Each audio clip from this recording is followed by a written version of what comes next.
جب بندہ وضو کر کے بستر پہ آئے اور صرف ایک دعا کرے، اللہم انی اسلمت وجہی الیک وفوضت امری الیک والجأت ظہری الیک راغبۃ ورہبۃ الیک لا ملجا ولا منجا منک الا الیک آمنت بکتابک الذی انزلت وبنبیک الذی ارسلت۔ یہ دعا آپ کو ایک مرتبہ پڑھنے میں مشکل لگے، لیکن اگر آپ صرف 15 منٹ اس کو دہرائیں گے، یہ دعا آپ کو یاد ہو جائے گی۔ آج رات سونے سے پہلے وضو کر کے آخری کلام جس انسان کا یہ ہو، یہ دعا پڑھ کے سوئے، رسول اللہ صلی اللہ علیہ وسلم نے فرمایا وہ مرے گا تو فطرت کی موت مرے گا، ایسے جیسے آج ماں کے پیٹ سے پیدا ہو۔ آپ کو اعمال بتا رہے، وہ اعمال جس سے آپ کا سارے گناہ معاف ہو جاتے ہیں۔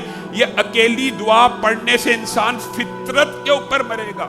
اور دوسری ایک دعا جو آپ سب کو آتی ہے، بتاؤں، سونے کے وقت اس کا وضو سے تعلق نہیں ہے، وہ انسان یہ باوضو پڑھنی ہے، یہ دعا باوضو پڑھنی ہے۔ دوسری دعا لا الہ الا اللہ وحدہ لا شریک لہ لہ الملک ولہ الحمد وہو علی، پہلا جملہ یہ ہے، اور دوسرا جملہ یہ ہے سبحان اللہ والحمد للہ ولا الہ الا اللہ واللہ اکبر ولا حول ولا قوت الا باللہ۔